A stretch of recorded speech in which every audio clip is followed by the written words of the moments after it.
All right, I'm about to try to get this thing to work now. It doesn't want to work for me, and I know I have it charged at 100%.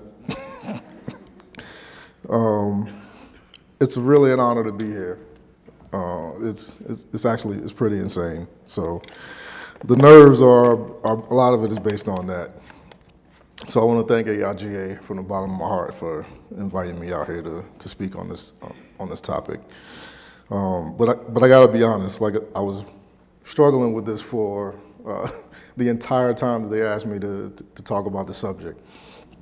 The large part of it was not wanting to come off as like the angry black guy in the room, but I mean, sometimes that's what you have to be.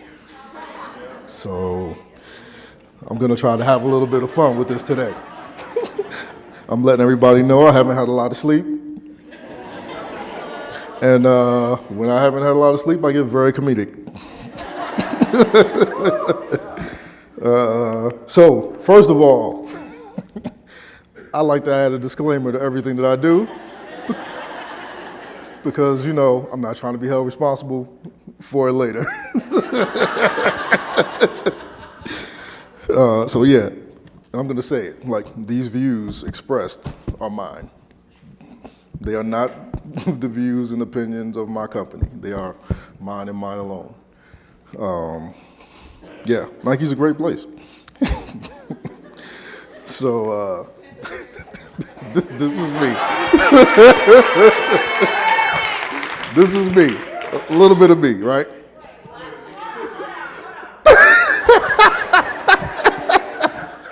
She's like, I gotta get a picture of that. Time out. My daughter did that. She did that slide for me, so it was good. This is my family. This is probably the most important thing in the world to me, so by far. I'm a father of 3 beautiful children. I have a beautiful wife. My mother, they mean everything to me.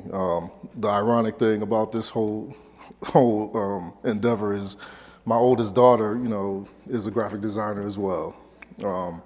She's worked very closely with Diane, and it's been an amazing experience. And my youngest one is a monster also. So I look at them and I look at the work that they do, and they're like light years beyond where I was at their age. And so it's often frightening to think about like where their careers are gonna like lead them.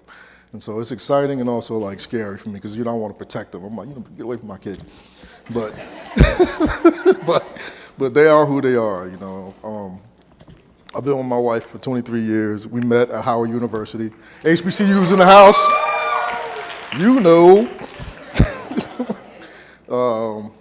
My mother, she has no age. She's like 67 years old. She's still running marathons. And my daughter actually did this crazy looking Murphy-ish photo as a prank for Christmas. I'm sure people would not imagine that I'm a cat person, And that's my dog, Caesar. He's a ham. Like Diane mentioned, like I grew up in the Bronx, and so, I've been a part of hip hop since its inception, and so it's like completely ingrained in me. This image of Jimmy Walker is really important because, I used to be a huge fan of Good Times, and even if Good Times had a bit of a detriment in terms of, the representation of blacks on television, the light bulb went off for me when JJ went from being a traditional painter into like the advertising world. And so that was like a huge light bulb. My head exploded. Because my mother was like, what are you gonna do with art? You need to get a job. I saw that episode, my head was like, I'm gonna be an advertising exec. And so I actually figured out what I could do with my life after seeing that episode. And so these are a few other of my most esteemed influences. Ernie Barnes, Emory Douglas, Gordon Parks, Angela, Paula Shear, who I've been like trying to hunt down, Barbara Kruger. I love everybody on this slide. This is just a small inkling of the number of influences I've kind of had over the past 23 years. I've also worked a few other places. I started my career at Discovery Channel as an intern, working in the magazine division. And From there, I bounced around to a couple of different agencies and ended up at BET, for a pretty long stint, like as a in-house motion designer, self-taught. And from there, I went back to freelancing, and I ended up in graduate school in like 2003 when we moved to LA, and then I got recruited to go and work for Nike. So I'm going to share a little bit of work, right? And I'm going to share the equality campaign that we just got finished working on. And so everybody knows what it was about, right? It was about equality. And so the idea was to leverage the power of sport to fuel the movement for equality. And so these were the athletes and influencers that were all involved, and played a bit of a role either in a lot of the media and print that was produced for retail, and there are a few key people who played a role in the commercial spot. Just some examples of what the printed material might have looked like, kind of where we started to land in retail for Nike Town, New York. We had these interactive sort of poster makers where participants could come into the store, take their own photo, and then leave with a poster that represented kind of what you see up on that top left slide. Then we also did some major activations down in New Orleans for All-Star Weekend. So we did a pop-up. We did a number of like activations at another space by this artist by the name of B. Mike. And so it was a pretty amazing experience. And then this is just an example of like some of the out-of-home takeover that we did in New Orleans as well. Is this the land history promised? Here, within these lines. On this concrete court. This patch of turf. Here, you're defined by your actions. Not your looks or beliefs. Equality should have no boundaries.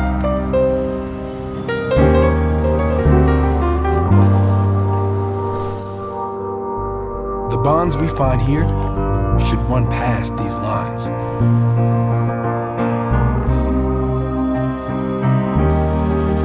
It's been a long time coming. Opportunity should not discriminate. The ball should bounce the same for everyone. Change gon' come. Worth should outshine color. Oh, yes, it If we can be equals here, We can be equals everywhere. will. Change gon' come. Oh, yes, it will.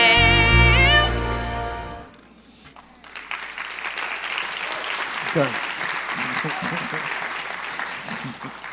But I want to reiterate, like, I'm not here to talk about Nike. I'm here to share some stories, on some experiences that I've had in the last 23 years of my career.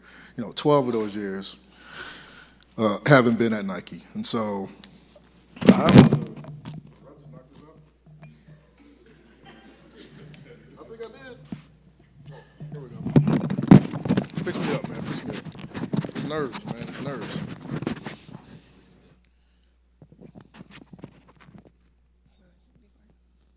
Yeah, that's fine. All right, there we go. So I got a really personal story I want to share. So again, I've been kind of all over the place, lived all over the country, been working at Nike for 12 years. And I have a little story. So, I was at work, one week. It was a Monday. And so, you and your coworkers, what are you doing? You're talking at the water cooler about, how was your weekend? Blah, blah, blah. What's it about? So I got a call from my oldest, who was in school at the time. And so I took the call, checked on her, made sure she was straight.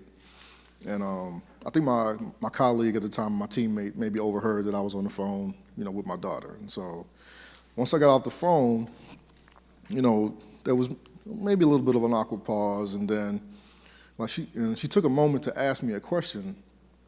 And so there's a reason why I bring this up. And for all intents and purposes, I'm like her manager to a degree.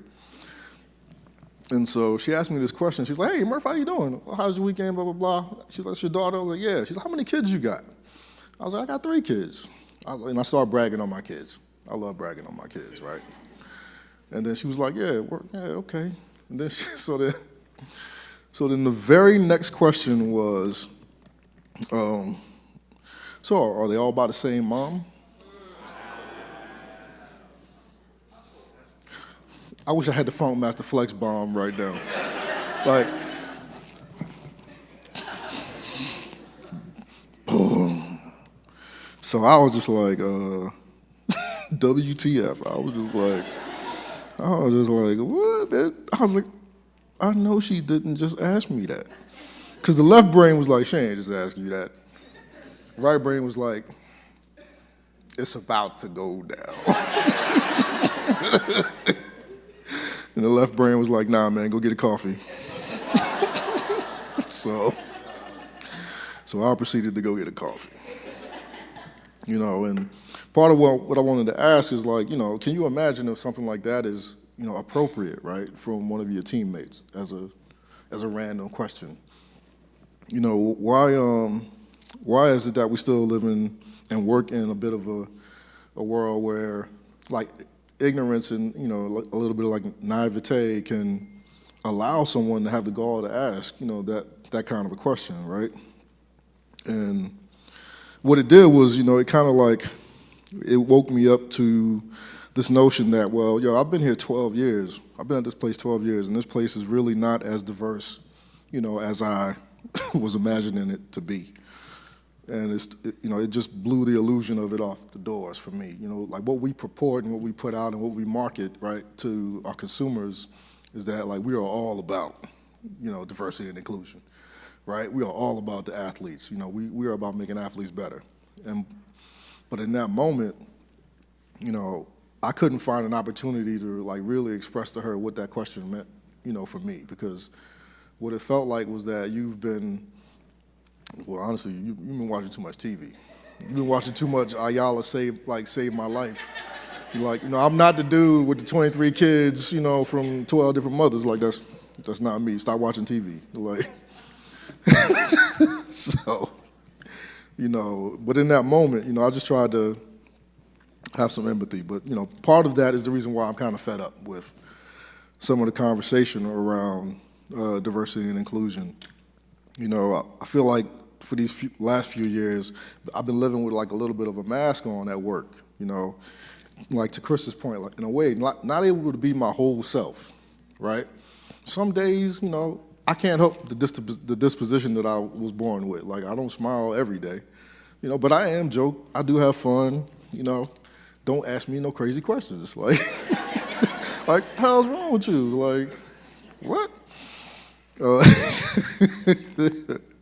And so, I feel like we've been swimming around this idea, right, in these subjects and offering up a lot of lip service, right, into what is like an institutional problem, like to be challenged, like it needs to be challenged, right, in a way like we've never challenged it before, for us to just keep assuming that like this diversity and inclusion conversation is important is fine, but like we need to do like way more. And I mean, like, we need to go into overdrive in some sort of degree, And so, there's this definition of diversity and inclusion, right? And so diversity is like in broad terms is defined as any dimension that can be used to differentiate groups and people from one another. So it means respect and appreciation for differences in ethnicity, gender, age, national origin, disability, sexual orientation, education, and religion. But like for me, we all know it's more than that, right? We all bring diverse perspectives and work experiences and life experiences and cultures. And so, like, we're supposed to use this as a source driver of innovation, right? So inclusion is like the state of being valued and respected and supported. And so it's about focusing on the needs of every individual and ensuring the right conditions are in place for each of those people to be successful at work, each of your teammates. And I feel like we're in this state in the country today where like we're so divided as a nation, and in the current climate, like these two roles are important, but like the role of inclusion is even more important, right? That role of like feeling supported, feeling like part of the conversation is even more important. And because some of what I'm witnessing, in my own organization, is, opportunities being given to candidates who look more and more like the hiring managers versus like the diversity in this room. I feel like diversity in some regards, right, is being perversed a little bit, to not include people like me in terms of the way it's being maybe defined in other viewpoints from organizations and corporations. Does that make sense? Everybody still with me? All right. And so, again, we all want to have these discussions, right? But nobody wants to get down to the brass tacks and make a significant change. And here are some things that I see as challenges. Diane pointed out earlier, the census statistics are what they are. And what bothers me about these census statistics is that these statistics are very similar to the racial makeup and dynamic of Portland, Oregon. And so imagine me from the Bronx living in Portland, where you could actually add 14% to that percentage on white. So it's 87%. You can probably take away 4% from that percentage on Asian, because it's 4%. You can take away 2% from that percentage on African American, because it's like 1%. And oftentimes it can be a really challenging place to live, even though it's purported as like the most liberal city in America, right? No. No. False. That's alternative facts. So these are some things that I'm identifying as challenges, right? Like, yeah, we just hired a new diversity and inclusion manager, right, from Jersey. Dude is great, but that's not going to solve the problem of like systemic issues that have been going on, not just in the company, but like it's in the state where this is where the company was birthed. Like, if you don't fix it here first, like this dude can't help you. He's just one person. Like D&I, they need help. All these D&I people need help facing these battles internally, and we have to be a part of that sort of like help and solution, right? This is another one. The right cultural fit, right, and unconscious bias are like real excuses. Like, this is real. And so, again, I've been working at the company 12 years, and I love the company. Like, I love all the work that I've done. I've been able to affect individuals from my old neighborhood and from like disadvantaged neighborhoods in a way that's been more meaningful to me than making shoes or like, selling products. It's about giving people opportunities and showing them another side of the world that they may have never got an opportunity to see, or creating an experience for someone that they, maybe never got an opportunity to do. But I still see these excuses being used in hiring practices, right? The right cultural fit, unconscious bias. Like, these are cover terms for discriminatory practices used by our organizations in recruitment efforts. And some of y'all might be mad at me for saying that. All right. And so this is another issue, like getting minorities and women in the door that's not all that matters, right? It's about what Chris said earlier. It's about creating an inclusive environment where people feel comfortable about going to work every day, right? That's when the company wins. When I feel good about going in, I'm like bopping, like, woo. Not when I'm sitting in my car for 15 minutes doing, no, I'm wrong, like, no, that doesn't work. It is not a talent pool problem. Like, we're graduating from, we have graduation rates that are twice the rate of what we're being hired at. The real issue is, I hate to say it, guys, but it's a predominantly white male workforce with like bad recruiting habits, and we can fix it. It's not that big of an issue, and because like this is a problem. Like Like, when you don't have us in the room, like, who made the decision to do that? Like, what was they thinking about?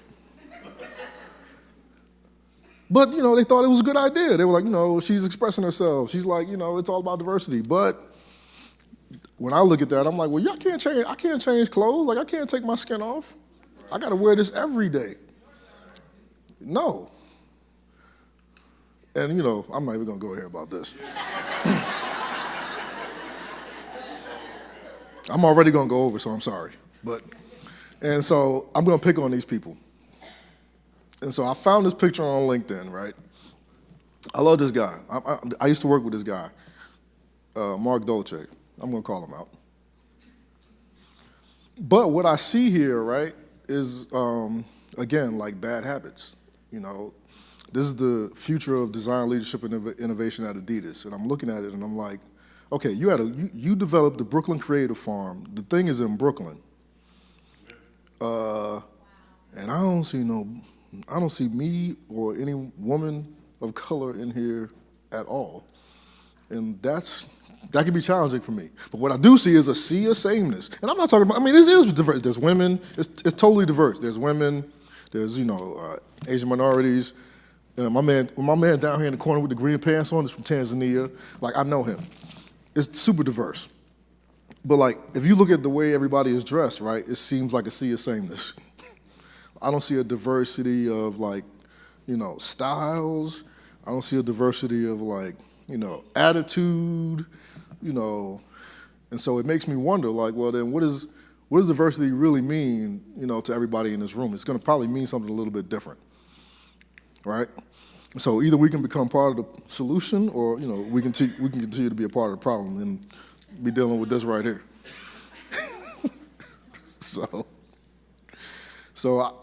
I stand here as an example that, this notion and this idea of diversity and inclusion, and, it actually works if you put it into practice.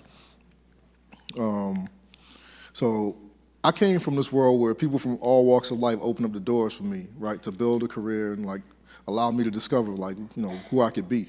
But we still need like way more of this. Like there still isn't enough of this. I have to give, a super shout out to this guy right here. One of my biggest mentors. He started this organization back in the 90s, the Organization of Black Designers. And it was at a time when, we were finding difficulties of even getting into these organizations like AIGA. I have to give like a supreme shout out to this guy, John Lyle Sanford, because he was the first guy to hire me out of Howard University as an intern at Discovery Channel. And then from there, he hired me for a 1-year contract to actually like get my career off the ground. And I was very sad to find out that he had actually passed away in 2007 and didn't get an opportunity to truly see like how my career had blossomed. Because I owe a lot of my career efforts and mentorship to those two people, who took on a young black male, 23 years old, with a chip on his shoulder, and was about to be a young father all at the same time. These two people are pretty significant in my life. And there's tons more, but I have to point them out specifically. The thing I like about John is that John had this magazine called Full Bleed. And they designed this issue to actually talk about this same subject back in '94. And so if you look, I'm right there at 23, 20-something years ago. And so I have to ask myself, like, how much progress are we actually making, If we're still talking about this subject in a way where we're not seeing the needle move, Like 23 years later, I haven't really seen the needle move in a way where people of color are in high-ranking positions, right, to make decisions of influence. And so as a community, like what are we going to do about it? Like, here are some solutions. All of us, can be a catalyst, right, of positive change in the organization. Like, be a spokesperson, It's not just up to us to continue to, like, champion this sort of, diversity conversation. We need everybody to ratchet it up.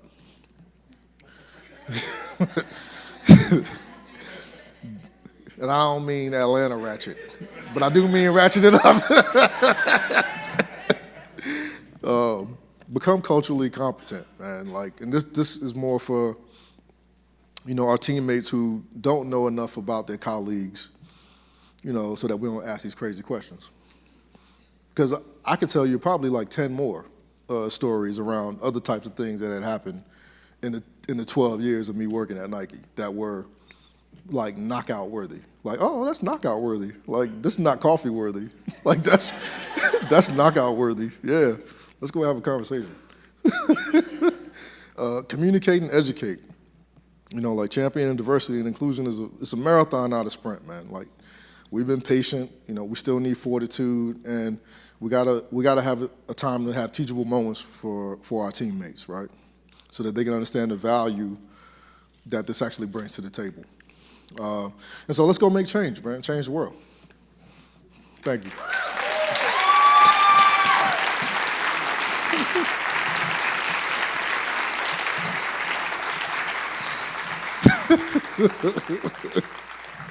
All right, now I can go take a nap. Nap time. Do we actually have time? I'm I- really proud of you. No, Okay. no, you have 5 minutes. I'm surprised. We talked about this actually, because Jason had a lot more to share, and I'm just getting my notes together. And so I'm really proud of you that you were able to cut that down significantly. I really appreciate it. I don't treat you like a stepdaughter or something like that. I'm sorry, I'm looking for my notes. All right. I'm kind of afraid to ask you some questions. Let's do it. You're so ratchet. Let's ride. Can I tell them the parking lot story? Yes. No, I won't tell them that. Okay, so really quick. Jason Jason really is bougie. Who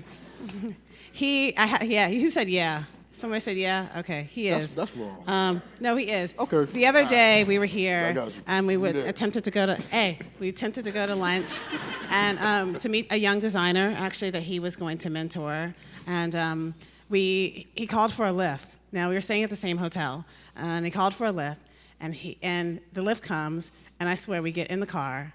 The guy pulls out, goes down to the end of the street, makes a right, and pulls into us to the restaurant.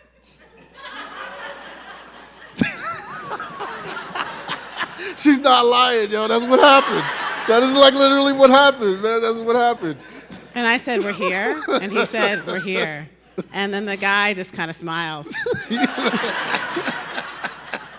And I said, "Wow, we could see the parking garage of our hotel from where we were."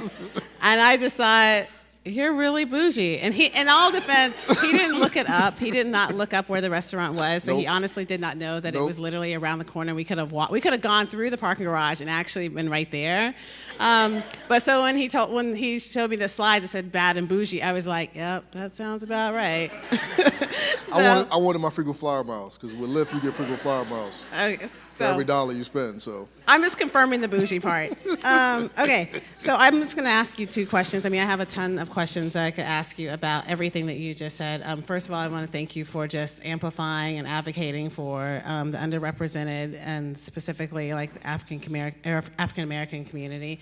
I'm still a little bummed that I've learned this, that you've never had an African American woman on your team, on your brand team. yeah. Funk Master Flex Bomb.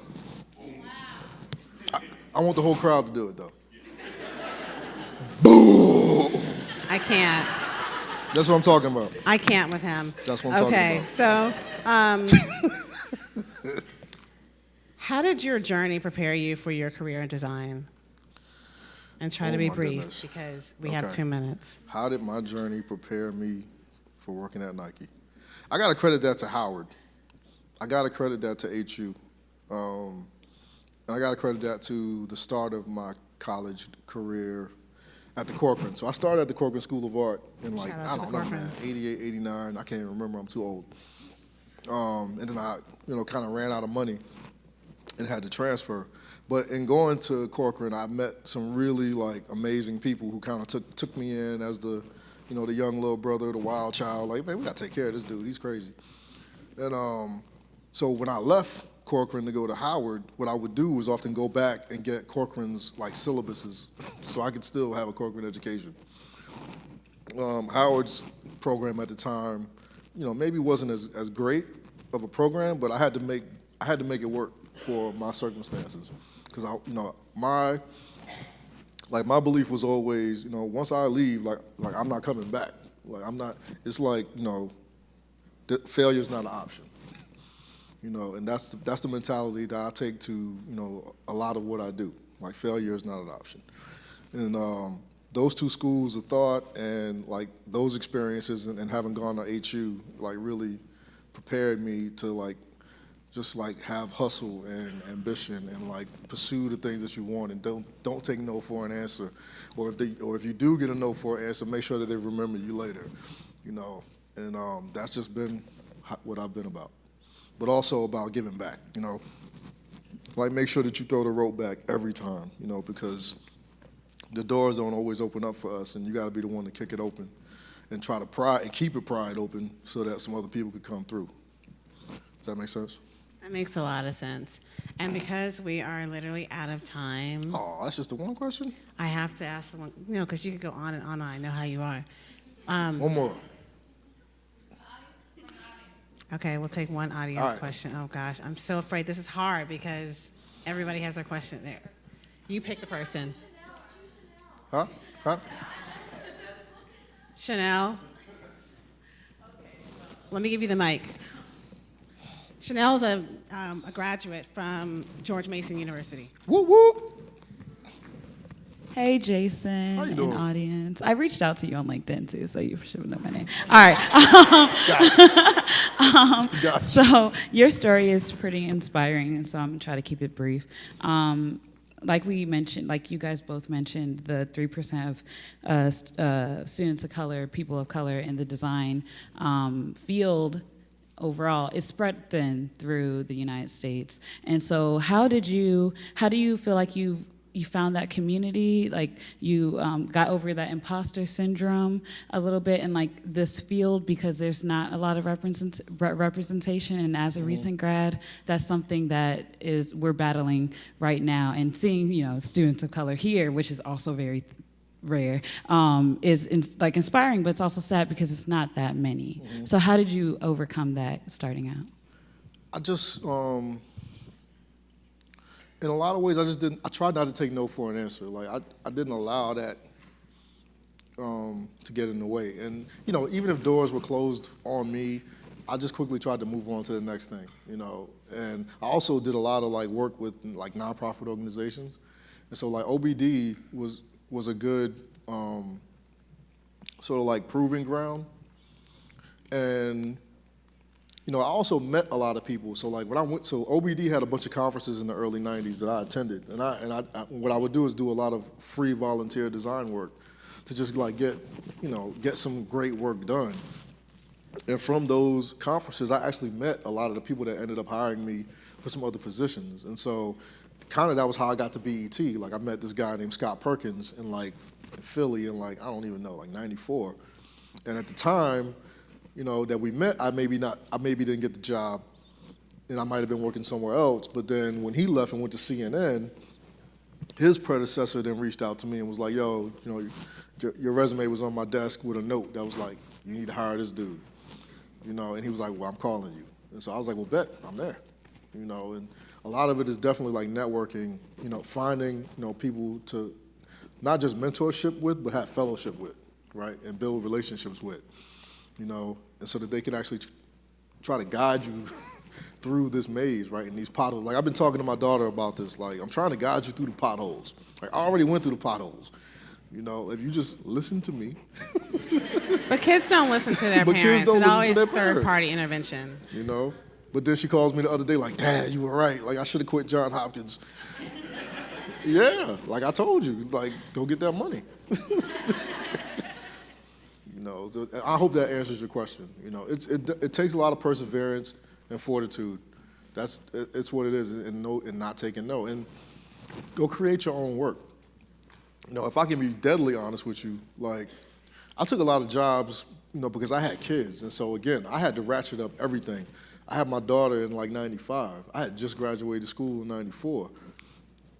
I wasn't letting nothing stop me from, providing for my kids. And so I worked for myself for a very long time, freelancing from place to place. There's like talent agencies out there like Aquint that I think are still around, and so it was a lot of ebb and flow of, like, my mind is like, your left brain is like, yeah, well, you're gonna take this job because you gotta get the money, but it's not the end all be all.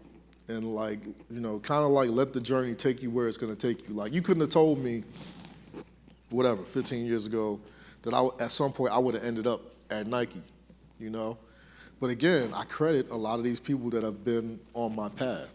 I credit, again, David Rice again, because I met my boss at Nike in 2000 at a designers conference in Los Angeles. At the time, I was in motion design. I was at BET. I was doing my thing. Cass was like, yo, you should move to California. I was like, nah, man, y'all got earthquakes out here. I ain't moving out here.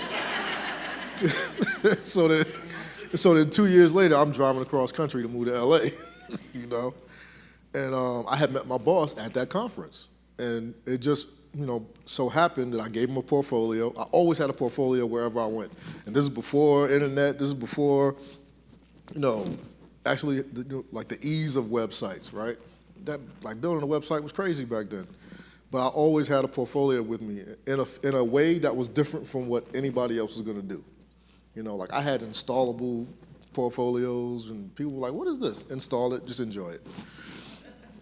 And that was where I met my boss, and we just kept in contact. And again, I didn't get a job at Nike right away. Like, I met him in 2000. I didn't get a job until 2005. And like, every time I sent my portfolio to the recruiters, he would never get it. He would be like, yo, did you send your stuff? I was like, yeah, I sent it like 3 weeks ago. He's like, I didn't get it. I was like, well, what do you mean you didn't get it? Like, I got a return receipt.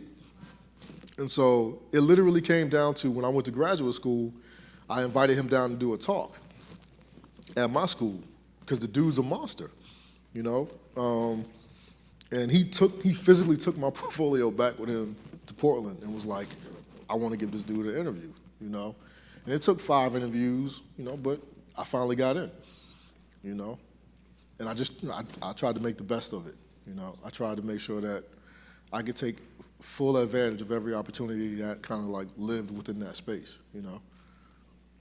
Does that answer your question? And if it didn't answer your question, Jason will be around, so you can talk to him afterwards. You can tell he's just a little long-winded, but he's very passionate, and I'm very happy to have you here. So are you going to talk I about love him, though. I love Jason.